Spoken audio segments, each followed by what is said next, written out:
Baik, kita ketemu lagi dengan materi yang selanjutnya. Hari ini adalah tentang segmenting, targeting, dan positioning. Masih bersama saya Desi Kurniasari. Oke.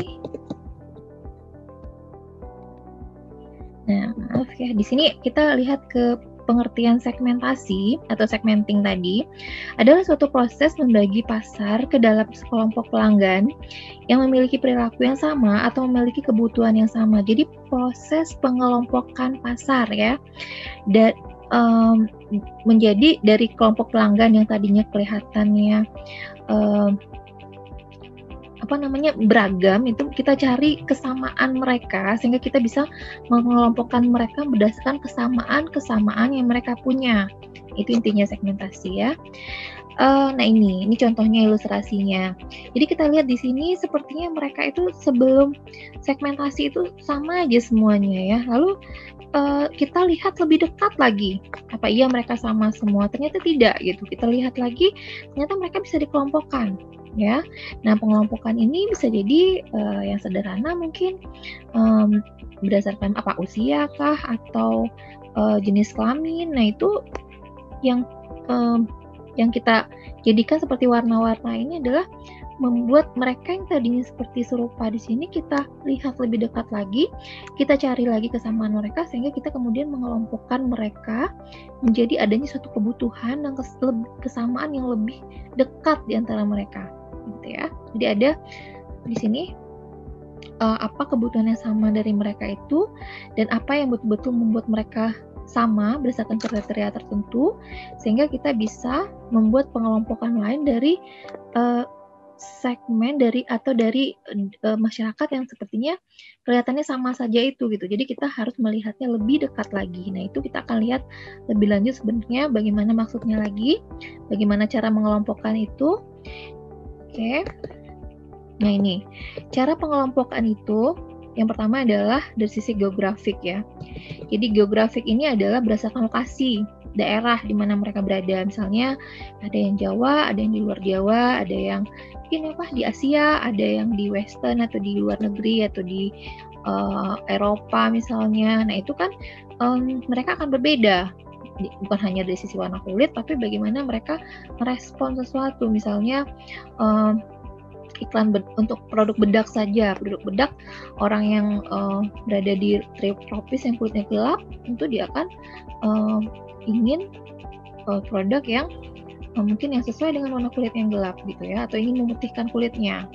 Nah, kalau di daerah yang geografisnya berbeda, segmen konsumen di sana juga punya kebutuhan yang berbeda, mungkin dia hanya ingin yang anti aging, tidak perlu lagi kulit yang lebih putih buat mereka karena mereka udah putih gitu. Nah, atau bisa jadi karena iklimnya berbeda, mereka butuh pakaian yang berbeda pula.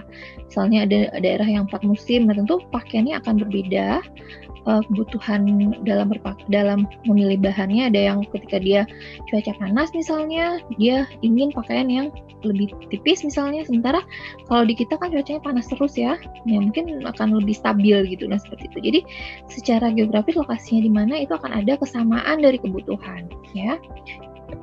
Oke, jadi cara mensegmentasi yang kedua adalah demografik. Nah, ini misalnya seperti yang kita beri contoh tadi, demografik ini contohnya seperti usia, jenis kelamin gitu ya, pendidikan seperti itu. Nah, itu contohnya demografik. Dan setiap orang yang memiliki mungkin rentang pendapatan sekian, biasanya mereka butuh produk yang juga mungkin harganya mereka bisa jangkau dengan harga sekian juga. Jadi karakter mereka akan mirip gitu. Nah, itu. Jadi mereka bisa dikategorikan pada segmen yang sama, bisa jadi atas dasar itu. Jadi kita nih segmen ini harus punya dasar dalam pengelompokan konsumennya. Oke.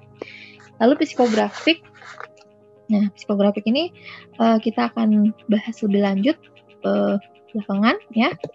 Nah, ini behavioral adalah kebiasaan, faktor kebiasaan. Jadi ada konsumen yang melakukan sesuatu karena adanya faktor kebiasaan gitu. Nah, itu dikelompokkan juga nanti. Oke, nah ini demografik tadi.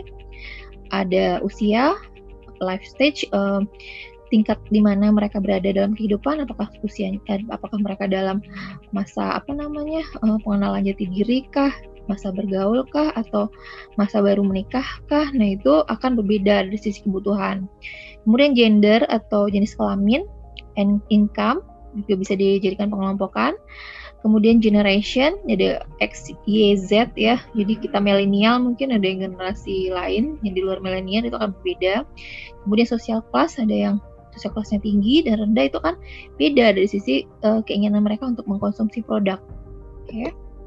Nah, ini psikografis.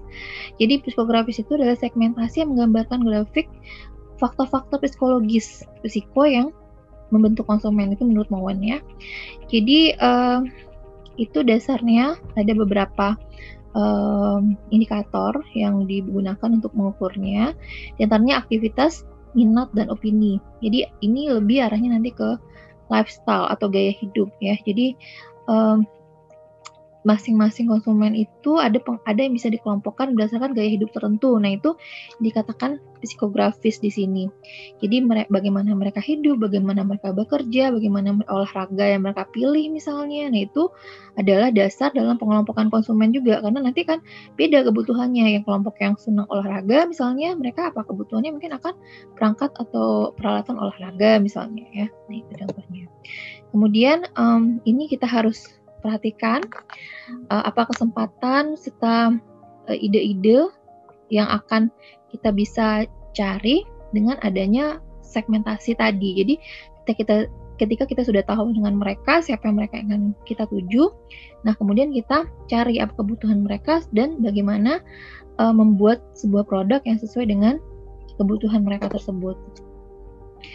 Jadi ini bagaimana, kenapa UMKM juga perlu melakukan segmentasi, karena UMKM ini juga harus, atau usaha kecil menengah maupun perusahaan besar sekalipun, itu tetap ya mereka penting untuk melakukan segmentasi, karena dengan adanya STP ini, segmentasi ini, sebuah perusahaan akan menjadi lebih fokus dalam menetapkan strategi untuk meraih pasar yang ingin mereka tuju ya. Jadi ibaratnya apa ya, penembak gitu, kalau mereka udah tahu sasaran maka mereka jadinya terarah ke sana. Nah, itu gunanya kita menetapkan segmentasi, sehingga kita tahu semua energi itu harus diarahkan kemana untuk meraih konsumen yang terbaik gitu ya, yang emang merupakan sasaran kita.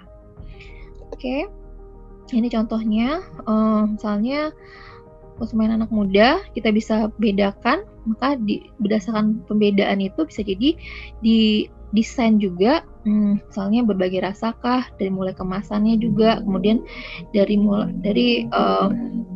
ya kemasannya yang lucu ya kalau buat memang segmen anak muda misalnya. Kemudian dia juga harus punya di sini apa, Instagram mungkin, karena anak muda itu juga aksesnya adalah melalui Instagram. Itu semuanya itu harus diketahui dari mulai mereka itu gayanya seperti apa. Oh, mereka suka ngemil, mungkin cemilan seperti ini cocok buat anak muda seperti itu ya. Jadi segmentasinya di sini dari sisi usianya berapa, gaya hidupnya bagaimana, itu harus dilihat juga. Nah, ini targeting. Jadi targeting itu adalah kita bandingkan kelompok yang tadi sudah kita lihat dari sisi segmentasi, kemudian kita pilih satu. Nah, itu dikatakan targeting. Jadi kita pilih ya segmen yang tadi kita sudah tetapkan itu. Oke, mungkin kita pilihnya kita cari yang khusus wanita misalnya. Terus ingin membuat produk khusus wanita yang usianya berapa misalnya. Nah, itu kita berarti pilih suatu segmen yang khusus. Itu kita katakan targeting, memilih itu ya. Oke, lalu positioning adalah membuat produk yang sesuai dengan target tadi. Jadi misalnya kita menarget anak muda, tentu kita ingin membuat posisi produk kita adalah produk yang memang cocok untuk anak muda, produk yang gaul untungnya yang ingin kita buat, karena memang target kita adalah anak muda. Jadi proses membentuk sebuah posisi dari produk itu dikatakan positioning. Nah, ini misalnya ada sebuah iklan.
Oke, jadi Anda bisa lihat di sini iklan sampo tadi ya. Jadi di iklan sampo tadi ada seorang laki-laki yang dia salah memilih sampo gitu katanya ya. Jadi berarti kelompoknya adalah ada sampo laki-laki dan ada sampo perempuan. Nah, mereka mendesain dua produk yang kemudian mencoba memenuhi kebutuhan yang berbeda dari dua segmen tadi. Ada untuk segmen wanita mereka ingin rambut yang megar gitu misalnya ya. Nah, kemudian untuk yang laki-laki mereka inginnya kelihatan manly. Nah, itu yang harus dibentuk juga gitu. Jadi karakter pendukung itu disesuaikan dengan apa yang diinginkan oleh masing-masing segmen laki-laki. Ini segmen laki-laki kemudian didesain juga packagingnya segala macam ini sesuai dengan yang cocok buat laki-laki, which is misalnya hitam atau biru gitu. Sementara kalau perempuan dia cocoknya pink ya tadi ya. Tadi ada juga gambarnya di sini. Mana tadi yang pink. Jadi biasanya lebih ke nah ini. Jadi yang ini pink untuk wanita. Lalu ada gambarnya juga. Jadi kesannya feminim gitu. Dan juga wanita membutuhkan juga kriteria yang berbeda dalam pengambilan sebuah sampo karena mereka memang segmennya berbeda dan mereka adalah targetnya. Kalau ingin menarget kedua-duanya, mungkinnya wanita dan perempuan, wanita dan laki-laki, maka karakternya harus dibedakan dalam masing-masing produk karena mereka akan memilih yang cocok dengan kebutuhan mereka tadi. Jadi dibedakan di sini mulai dari packaging, ingredientnya, sampai kemudian bagaimana posisi dari produk itu, positioningnya di kedua produk ini akan dibuat berbeda karena mereka menarget segmen yang berbeda. Oke, jadi itu yang penting dilihat dalam proses STP atau segmenting, targeting, dan positioning. Oke, terima kasih untuk perhatiannya.